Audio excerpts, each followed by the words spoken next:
Hello and welcome to episode 173 Property Mastermind podcast with Bob Anderson and Hilary Saxton. We have a fabulous episode for you today, an interview with a very successful mentor from Property Mastermind, Gary Martine. Now, Gary went from NRL player to pharmacist to restaurateur and spent the majority of his life as a property developer after he became one of Bob's very successful mentoring students. He has had a quadruple play, we'll say, in life, and he has loved every part of it. And looking back, and he's in the winding down stage really now from the beginning of his journey, but what a great conversation we had with Gary. And I think what you're going to learn a lot in this episode is the fact that relationships count for a lot. Both Bob and he reiterate numerous times how it's been the relationships in their life that matter. So let's jump on into episode 173.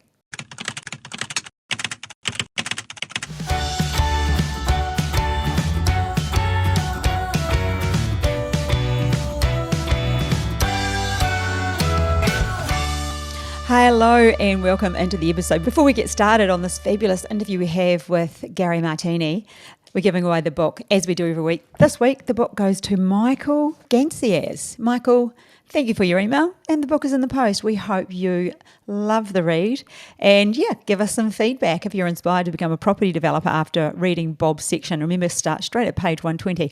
All right, let's get into the interview with Gary Martine. Hi and welcome everybody. A great chat today with Gary Martine, spelt not like the cocktail, but that's how you pronounce it, which is very simple to remember, isn't it? So let's have a chat with Gary and talk about not just his property journey, I think his life journey around success. I think you're going to get quite a surprise when you realise what it takes for people to be really successful in their life and make the most of every opportunity. So Gary, thank you so much for coming on. This has taken such a long time, 4,000 emails to get organised, but we've got here, and we appreciate your time. And Bob, I'll let you begin because you've had the relationship with Gary. He went through the mentoring program before I came on board at Property Mastermind, so you have a far bigger relationship. Back in the early days. Yeah, mine's just pretty much emailing and texting. So we will go back to pre-property development with Gary because he's got some interesting stories. But I just wanted to drop my own story in there. You know, the first time Gary joined our mentoring program and we had a get together in Brisbane. So Gary lives, north of Sydney, right? So we had an event on in Brisbane, and just at that time there was a big volcano. From memory, it was in Chile, and a lot of volcanic ash and so forth blew across and landed in Australia, and it put the airlines out. They couldn't fly. And I was getting calls from some people saying, oh, look, we can't come, we can't get up, planes are grounded. And I said, yeah, look, that's okay, we'll sort it out. And I got a call from Gary. I reckon it was about 8 p.m. at night. This is the night before we're due to start at 9 o'clock the next day.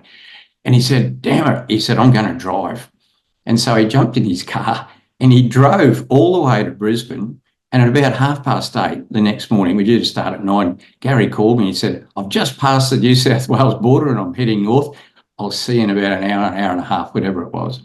And at the end of it was a 2-day event. At the end of it, 5 p.m, he jumped in his car and he drove back.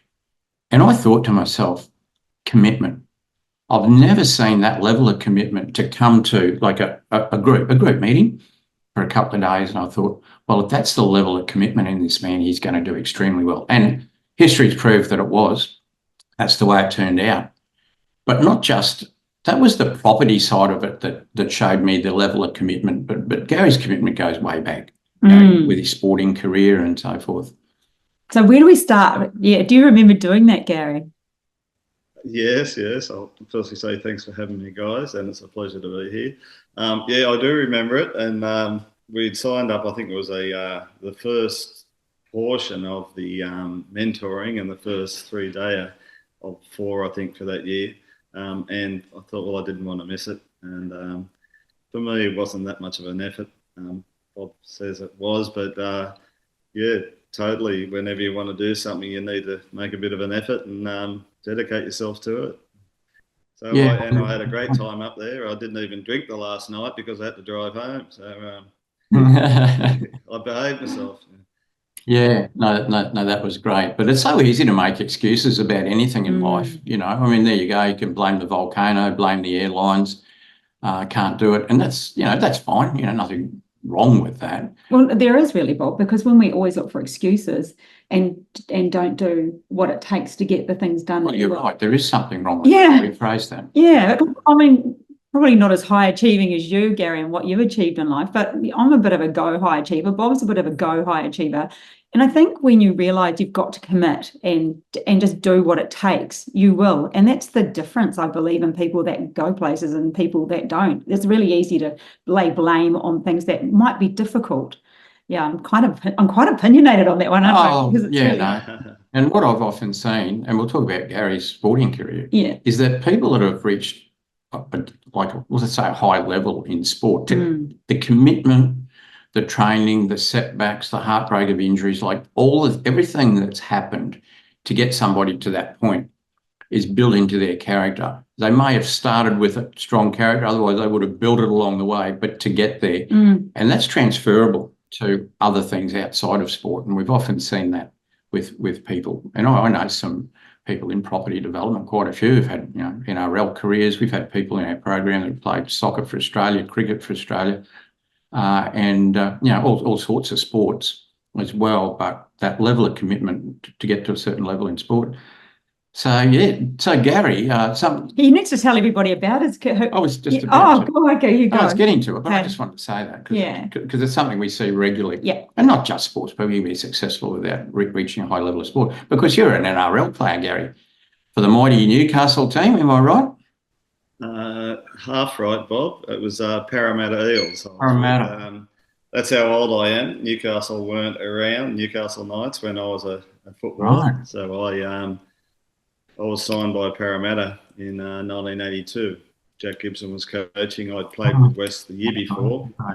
There's a bit of a long story, but when I went to uni at 18 and I was travelling back playing football in Newcastle the first year and just thought, oh, this is too hard, and walked into Redfern Oval and asked South Sydney for a game, and Jack Gibson was there, and they had signed their 13 imports, so which means that they couldn't get outsiders in. So I played 2 years of under 20s there, and it was absolutely fantastic. But at the end of, I did pharmacy at uni. At the end of pharmacy, I couldn't get a job down there. Your fourth year, you had to work full time and do a correspondence year, and it wasn't computers and emails. It was 40 or 50 pages of A4 or foolscap in those days, and going down to the post office and sending off assignments. So it was a rugged year, but I couldn't get a job in Sydney at the end of uni, and I got one in Newcastle. So I came back in 1981 and played footy up here for West, and Jack had moved to Parramatta from South Sydney, and he asked me to go down in 1982, and I was fortunate to come off the bench in the 82 and 83 grand finals. So that was my lovely wife now. We've been together 43 years, Patrice and I. She came down there to Parramatta as just turned 17, and she had grown up on Newcastle Beach, and I'd grown up on Bar Beach, so Parramatta was a bit of a shock for us, living at Harris Park. So I had 2 years down there, and western suburbs in Newcastle, who now own the Knights in Newcastle, but at the time then they didn't, of course. But they offered me a coaching job to come back to Newcastle, so I jumped at the chance. And in hindsight, it was a great lifestyle decision. Probably not good for my rugby league career because I was just sort of establishing myself down there. But I wasn't crazy mad on my football career. I wanted to be successful in the business side of things. So, wow, that's incredible. Yeah, I bet you picked up a few things off Jack. Yeah. Well, see, I had a great relationship with him, and I know a lot of senior players had much closer relationships as footballers, but because I'd lived. Oh, that's another thing I didn't tell you. In 1979, when I went to Jack, I was living on campus at St Andrews College at Sydney Uni, and he had a house at Redfern with some footballers in it, and he owned the pub next door. So I moved into that for 2 years, and Jack ran a business out of the house next door and the pub next door. So we saw him a lot, and he did some great things for me, really did some nice things. He came around one night and it was an old place and I was sitting at the dining room table with a light hanging down. That's all it was. He said, "What are you doing?" I said, "I'm doing all my uni work." He said, "Why aren't you upstairs in the bedroom?" I said, "Well, it's only got a bed in there." And, "Oh, okay." He just, "Yeah, okay." Anyway, 2 days later, I came home from uni and up in my room, there was a desk chair and a lamp, and he'd just sent it around there for me. And he did that sort of thing for all the guys there. He was just a tremendous bloke. And yeah, I tell you lots of other stories where he helped us out, helped other people out. And I think that relationship led to him grabbing me for footy in 2 years later. Yeah, and I'm going to tell you some stories. Footy, pharmacy, it's all happening there. I lasted 6 months at uni doing industrial chemistry, so you're obviously a lot smarter than I am. Yeah, there you go. And so you've carried all that experience. And let's take it one more step before we get to the property development, and that's the restaurant business. Yeah, Bob told me that story this morning when we woke up. I said, looking forward to our chat. And he said, well, you actually don't know how that restaurant came about, which is quite an interesting story in itself. Yeah, tell us about that, how you ended up a famous restaurateur. Oh, yeah, I don't know about famous, but successful, that's for sure. We did well out of it. I was in pharmacy and had been in and playing football. And whilst I was playing footy and coaching back up here in Newcastle, I could do what they call locum work or relieving pharmacist. So I could work 3 or 4 days a week and do that around what I wanted to do. And that was play and coach football outside. But when I gave rugby league up to make good money in pharmacy, you need to own one. So I was, needed to look around and buy one. And I said to my wife that if we buy one, then I'm going to be in it for the rest of my life. And I don't know if this is what I want to do for the rest of my life. So I sat down with a good mate that I started school with, and Garth Ashford, and their family was in restaurants. And we both picked up that food was just starting to get underway. Now, I can tell you quite honestly, at the time, or a year or two prior in Newcastle, you could get fish and chips, pizza, and Chinese, and that was about it.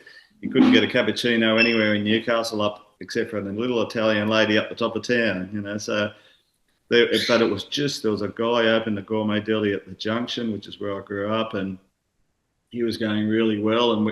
And Garth said, food's probably going to be the way to go. And so we bought an old pizza place at New Lambton, which is where West Leagues is based, coincidentally, and it's one of the other sort of affluent-y type areas to the Junction and Merewether in Newcastle. And we thought there's probably going to be similar sort of money there, disposable incomes. And so we bought an old pizza place and spent a few days knocking out walls and doing things and putting deli units in. And my wife, we'd only got married at the end of 1987, and this is early 1988. And Patrice still jokes that she went to being a wife of a pharmacist to a deli girl the next year, So, and she and I, we both worked 7 days for probably at least 5 years, and I continued on that way, and Patrice supported me totally and worked really hard. And the service station, well, just after 3 years, we nearly gave it away, but there was a story in the newspaper about how food was expanding, and they put that deli I was telling you about, the Junction, up, and right next to him in the story, they put us there, and from that day on, we had recognition. It was amazing. And then a service station became, an Ampol Servo closed down up on the next corner to us, same block, and was going to auction. And we turned up at the auction, and Patrice still says I'm a scary man to live with. Shall I come home with doing things? And I'll just add to that later on about when I signed up with Bob. But we went to the auction, and Newcastle Council were there bidding, and we were the last two bidding, and the guy bidding for them was a valuer and happened to be a good customer of ours at the deli, and Warren. And anyway, I could see them. Now we're talking, this is a 900 square metre block in a lovely area right on the main corner, and we're talking $300,000 back then, so it's not a lot of money, but it was then. And council went to 300. now I went to 300. I could see them shaking their head and everything, and they must have been given a limit, And at 305, they went 305, and I thought straight away went 310. We got the block and beat Newcastle Council to it, and renovated that and made it a beautiful outlet with a car park and everything. And no cafe at the time, but I put a cafe in there. In the first reno was 1992, and then I put a cafe on it in year 2000. Just as GST came in, and it was a nightmare. And and then I looked to expand from there, and I was looking around for different venues and everything, and realised that our catering arm was developing, and that was a backdoor trade without any other capital expenditure. And so we developed that, and that became a massive, significant amount of our business, and we catered for shows for 500 and 600 out of the back of that. And had contracts at venues at the university and at surf clubs, and so it turned out really good for us. Yeah, no, that's tremendous. I love that little bit in there where you beat the council. Anytime you can beat a council, whether it's at an auction or anything, I love to hear about it. I was secretly celebrating on the outside myself. It's like, yay, that's some of the And how long did you run that business for? For quite a while. Just under 22 years. Yeah. Oh, there you go. So you kept it as a service station? With all the app. Yeah, well, it was a service station. We redid it, had it totally changed, had to dig the tanks out and everything, so that was pretty hectic. But and I loved it for a long time. And then in 2009, end of 2008, in November, and December for us were just horrendous as far as work hours go, but fantastic as far as income went. Yeah. I got whooping cough of all things in November, and had to work through November and December of 2008. And in 2009 January, I turned to my wife and said, "We've got to get out of here. It's going to kill me." And whooping cough, yeah. Sold up, and we were lucky. A guy jumped straight onto it. I was able to keep the property and still have that now in the superannuation, which has been one of the best things I've ever done. And then I dilly-dallied around a little bit. I delivered meat from a mate who was a butcher, and for $15 an hour for 6 months, and I loved that, but it wasn't quite going to keep us in the lifestyle we were used to. I did some lifeguarding work with our friends, the council, and then I still do a little bit of that. It's fun. I really enjoy that. A couple of things, but then got a bit more serious about property. I did a 3-dayer with Divna, who I respect and enjoy her things. On that 3-dayer, there was a guy that came up on the last day. He was the last person, I think, that got up, and it was Bob Anderson. And and I thought he's the first. There were a number of fair dinkum people, but he was the first fair dinkum bloke that I listened to that I thought had something that I would enjoy and do. And so I signed up for your 3-dayer, Bob, and the rest is history, mate. Sort of history, because when I signed up for the mentoring and I walked in and as I said, I was doing odd jobs and just to sort of get by until I found out what we're going to do. And we weren't desperate, but we weren't sort of flush, and I had to get moving on something. But I walked in and said to Patrice, I just spent $30,000 on Bob's course. He's going to mentor me for 12 months. And she only fell over and on the floor. And but she's trusted me all along, and always supported what I've done. And I'll say now, guaranteed the best 30 grand I've ever spent in my life. Oh, yeah, thanks. That's the best 30 grand I ever received in my life too, Gary. I think back in those days you wouldn't even have received it, would you? It would have been half or half somebody else. That's okay. But yeah, that was well, that was sort of leading up to that story about the volcano exploding in Chile. I remember your first project. I remember, I think you might have even had started a project when we met. Was it a five townhouse? I was trying to rack my brain this morning.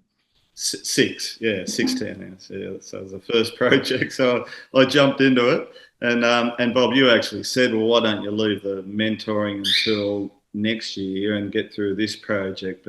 And I said, yeah, okay. But I went away, and this is after the 3-dayer, and I was having a few dramas and rang you up and said, oh, no, Bob, can I just get into it, mate? I need it.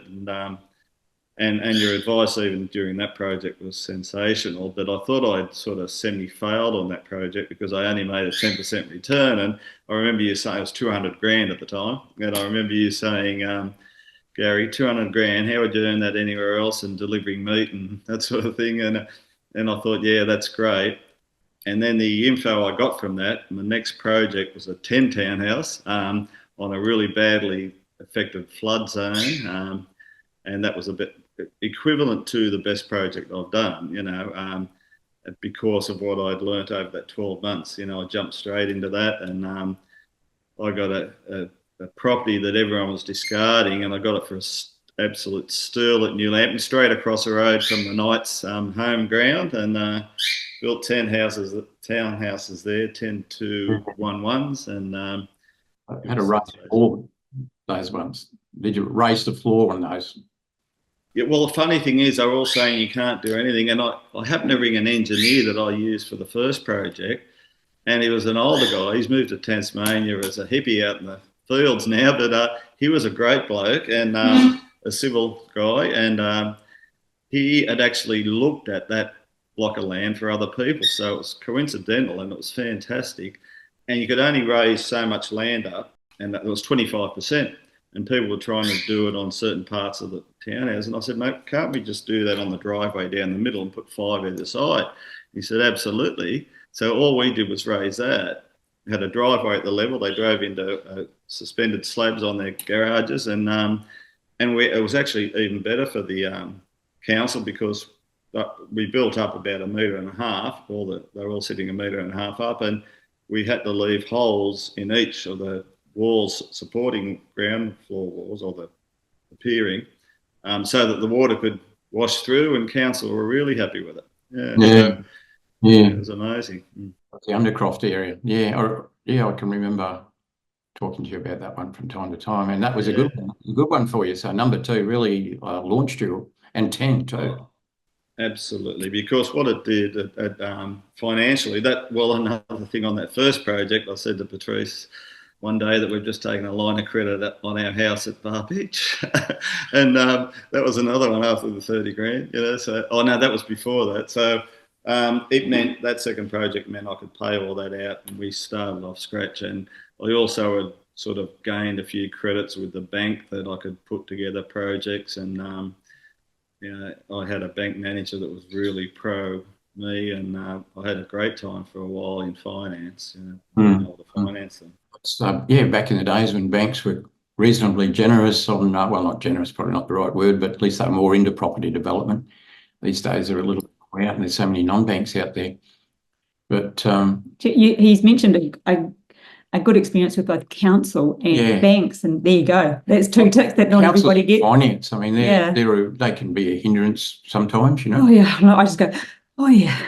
Certainly, if you can get through those, and by now you're starting to prove to the financiers definitely that you can hold a project, you can manage a project, and you can come to a good conclusion. So they're sort of. Well, I had a bank manager at NAB for probably 6 or 7 projects, excuse me, in a row, and he was just fantastic, And then he was so good, of course, they moved him up elsewhere, and then I went back to square one again, Bob. The last couple of projects were difficult, not so much difficult, but he would just let the hoops that you have to jump through, he just ticked off the previous guy because he knew whereas the new guys didn't know me like he did, and this last one was horrendous trying to get it. In fact, I'd reached out to a capital guy in Brisbane in case I needed to do that, and in the last minute, my broker helped me out, to be honest, who I've had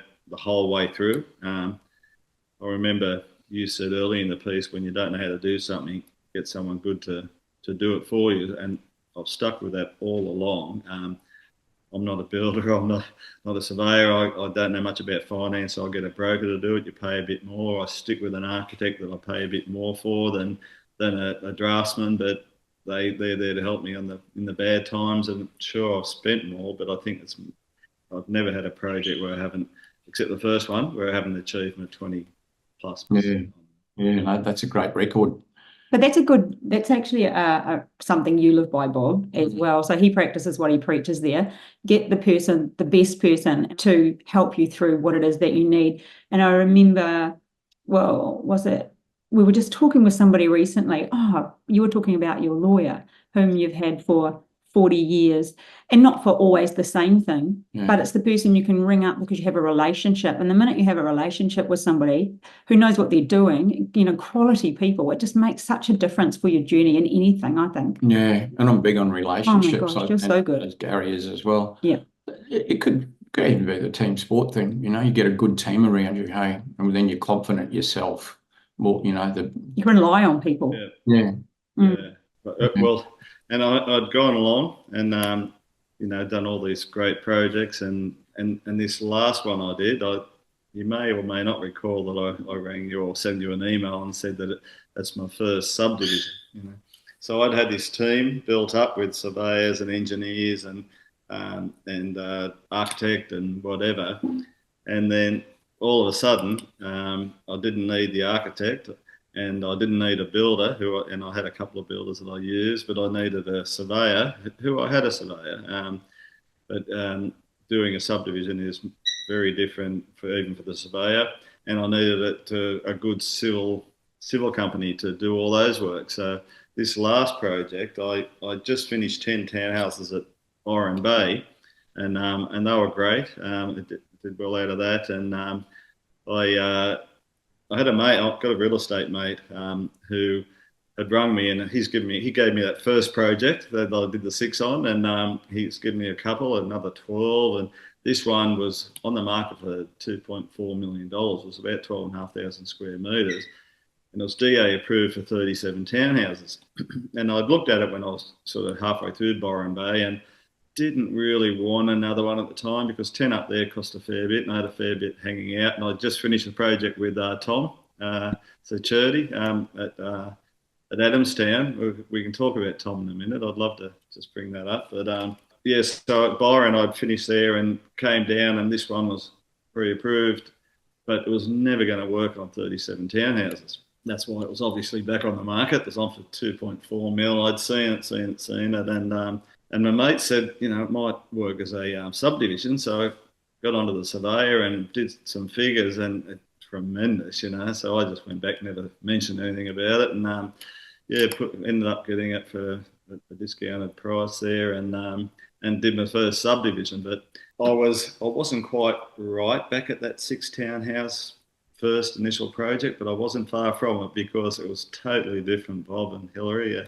Again, I was learning along the way, and if I did one next year, 2025, I'd do it a lot easier. But I struggled with the subdivision, but had some terrific luck with I bought it in about 2019, and then everything went through the roof. So I paid that 2.1 and did my figures on $320,000 an allotment and averaged 440. So it was just one of those ones where it all came my way.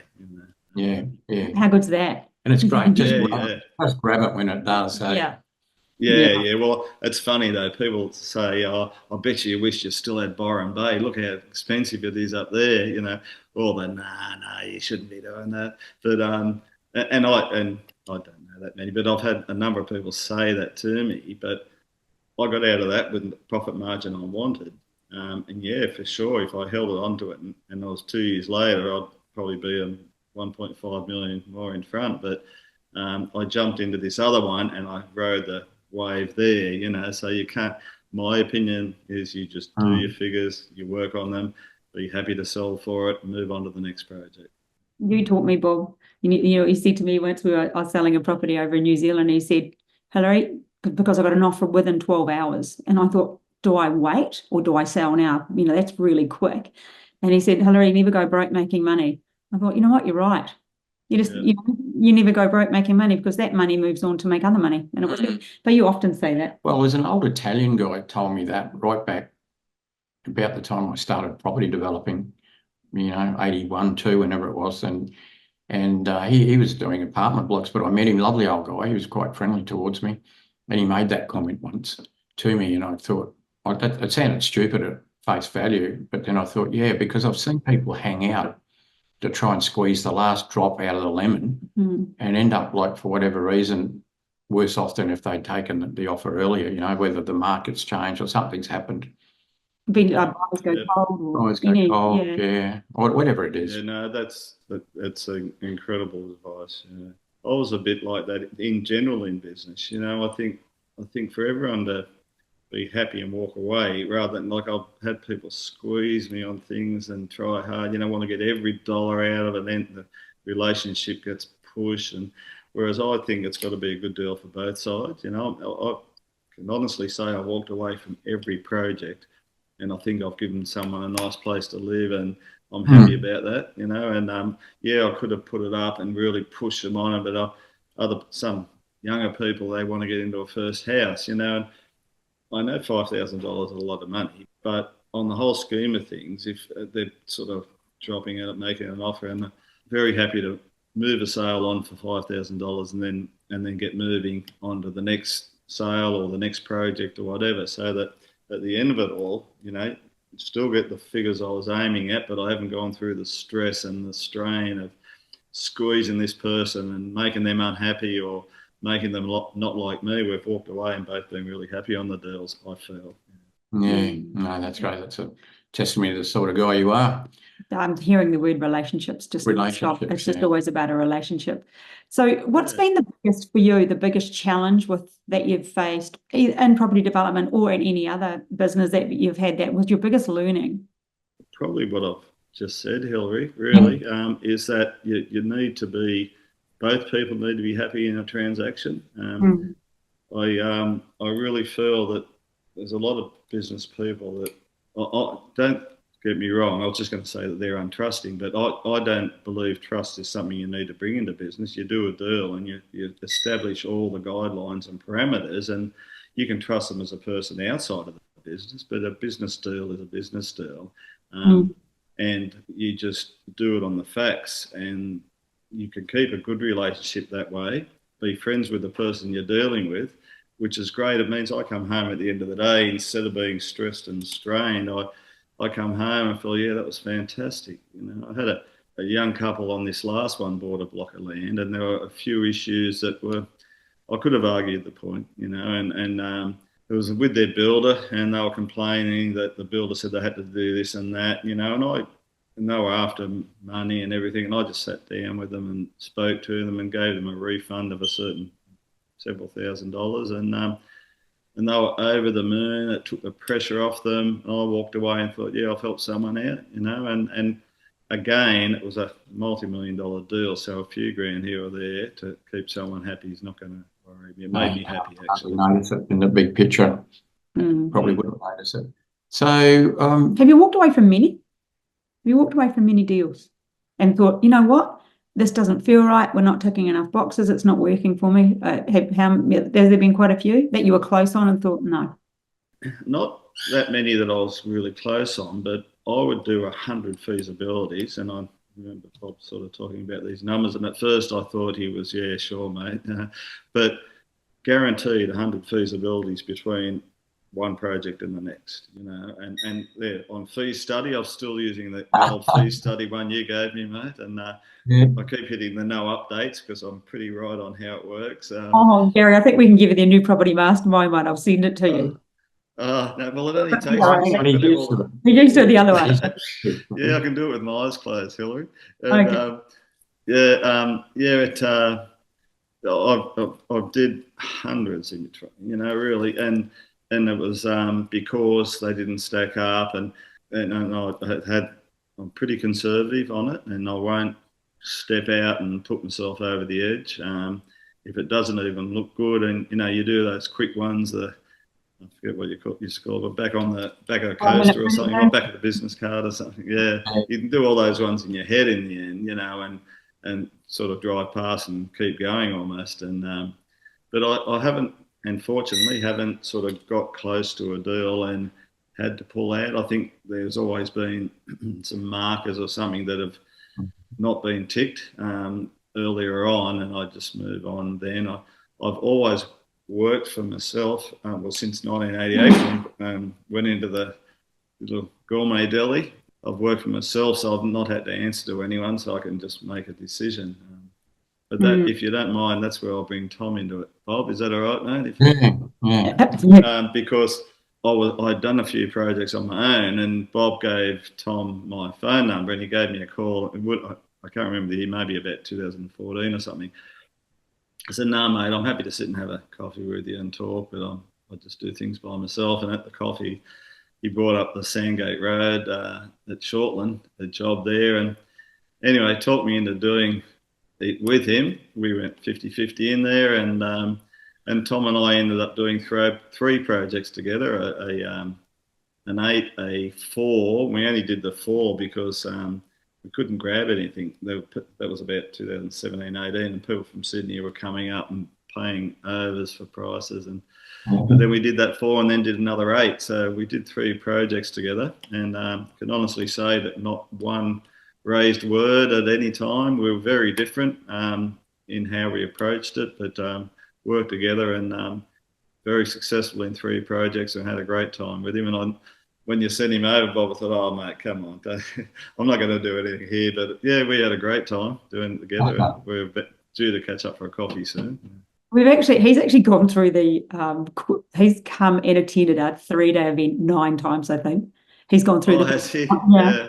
He'd be able to recite it soon. No, not quite recite it. People would have done it more, like right up there. I think it was right up with the record holders. Yeah, he'd be up there with the record holders. Re-attending, he's incredibly detailed. I've worked with Tom privately as well, so just can imagine that it would be a great relationship. Definitely, I's and T's crossed and dotted. That's the sort of... Well, funny you say that, because that's one thing I thought before I was talking that I'd say that Tom was very detailed, and I was the over-the-top bloke that he said, "No, we'll do that, And Tom checked everything out, and it was great like that, That's what makes a good joint venture. I mean, you don't want 2 people that are clones of each other, ideally, but also, I mean, from a personality point of view, I could see that it's that sort of thing. Hilary's a person who often puts people together now. Yeah, She's a personality profiler, and she often puts people together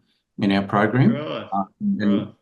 And it goes pretty well, but you really understand that. But I've had a lot. Well, look at you, like quick decision maker. Yep, you're quite high D, bit of a captain, go forward, got goals, move toward them. Yeah, that's the way you operate.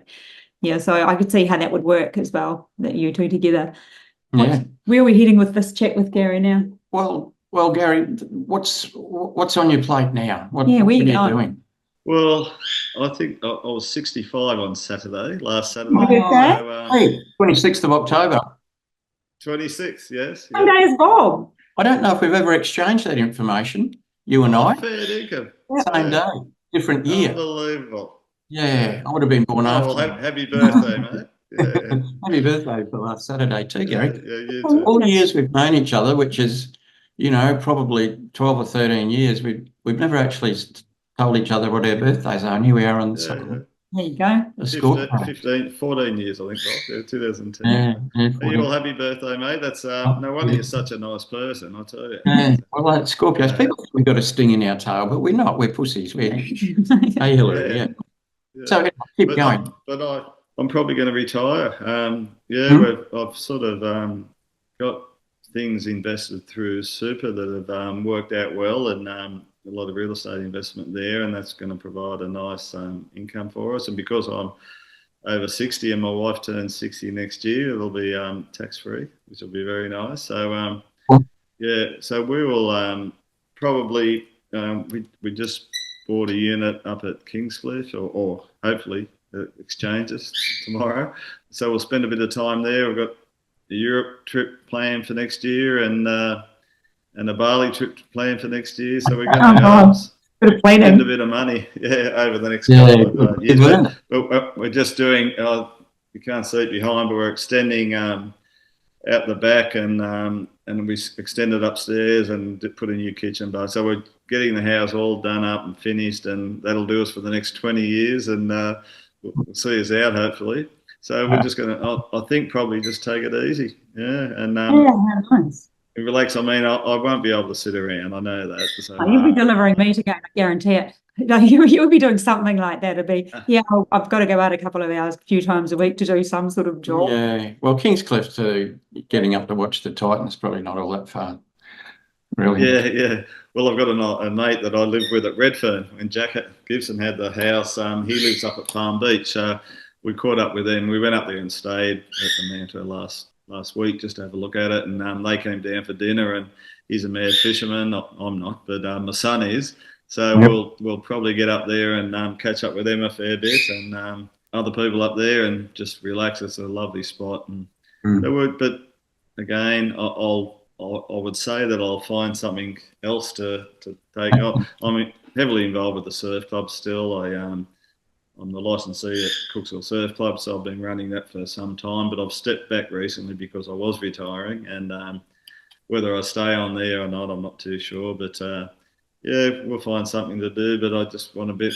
We went to Bali in September, and it's the first holiday I've had since computers came out that I've been able to go away and not have to spend a couple of hours each morning just overseeing a project. So because I do it all on my own. Yeah, what does that feel like? Yeah. Well, it was crazy. It was the best holiday I've had, because we've just nothing to have to do, and so that we're planning plenty of that. Oh, nice. We actually recently went to Vietnam, and first thing in the morning, get up, do the quick email, run around, and then sort of start your holiday after a couple of hours. Sort of habit. Yeah, but I'm a lot younger than Gary, so I'm not ready to pull the plug yet. Okay. Well, I'll say I'm older, and then we're all lying. No, we don't. Yeah, okay. So I'm at a stage. I've got my son's only around the road, and my daughter's not too much further away. They're in town, so they're both with partners, and I've got a little granddaughter with my son. So hopefully a bit of time with them. So Gary, it sounds to me like you know the journey's been great with footy, with the businesses that you've had, and property development for you was the icing on the cake. Absolutely. I mean, we were successful with the food and catering business, but it was hard work, and even though property development is hard mentally, if you really plan and stick to what you believe is right and be conservative about it, the work is a lot easier and there's a lot more money in it. So it was more than icing on the cake. It was the top part of the cake and the icing. Yeah. What would you tell people? Yeah, not a bad alley rate. Yeah. People that listen, that have been thinking about it, what would be, if you got the chance to have told yourself, well, you're lucky enough to get into it, what would you tell people thinking about it? That you have to be confident, but you can get there and slot into it with the right mentoring or with the right guidance. You need to be able to listen to people definitely early on. In the end, you can sort of make it after 10 years or whatever, but make those decisions. But I still took advice, as I said, by all the professionals. Definitely, it's a way you can really make some good money. I know times have changed because my son's business is totally online. It would not have existed even 5 years ago, and he's developed that well and works in his office, and or we could be doing it on the side of the beach, and as long as he had his computer there. But certainly property development is a way that you can really establish a great financial background and financial position for yourself. Well, you've certainly proved that, Gary. Yeah. Okay. Well, we thank you so much for sharing your journey, what it's been like. I think we've covered enough there, enough inspiration and just a great story that you've completed, had done, and be interesting to see where it goes. We want to hear how many fish you end up learning to catch. We fish a lot. And it's funny because if I do start fishing, my wife and I have done everything together all the way through. She's, like I say, but when I was mentioning fishing the other day about it, she said, Gary, I've been around all the time. You will not get me fishing. So she won't be coming there. That's one thing she'll leave me alone on. Yeah, well, that's the thing about Australians, ladies, I found they don't necessarily like fishing. So I went offshore, went to New Zealand to get somebody who not only loves fishing, but outfishes me regularly. So it gives me a target. Yeah. It's a And true I'll just story. say finally, guys, if we are wrapping it up, that and it's not to pay you back for giving me a podcast, but Bob, 100%, mate. That your advice early on set me on the right track, no doubt. And I'm not saying that to pee in your pocket or anything, but it was something that set me straight. And without it, there's no way in the world I would have been here with where I am. So thanks, man. And that's why I was happy to do this podcast, Bob, because it set me straight. And Tom would say the same, I'm pretty sure. It's been fantastic. Thank you. Oh, you're welcome. Thanks. Appreciate that. We love doing what we do anyway. So it's You can see that both of you love it and do it well together, and you've adjusted. But I can't believe how things have changed since I started. With phones and computers, like you said, I rang you that time. Well, I had to pull over and put 20 cents in a phone box to give you a call, and rather than now, you hit the button on the Bluetooth on the car whilst you're going along. So, yeah, serial for you. Yeah, exactly. Very different life. Really. All right. Thank you so much for joining us, and I hope people listening find inspiration in Gary's story and just realise that if it's something you want to do, I think the lesson in this one was it's all about relationships, getting the right guidance, and probably just growing that confidence by doing those two things. So we'll catch you guys all next week. Bye. Bye now.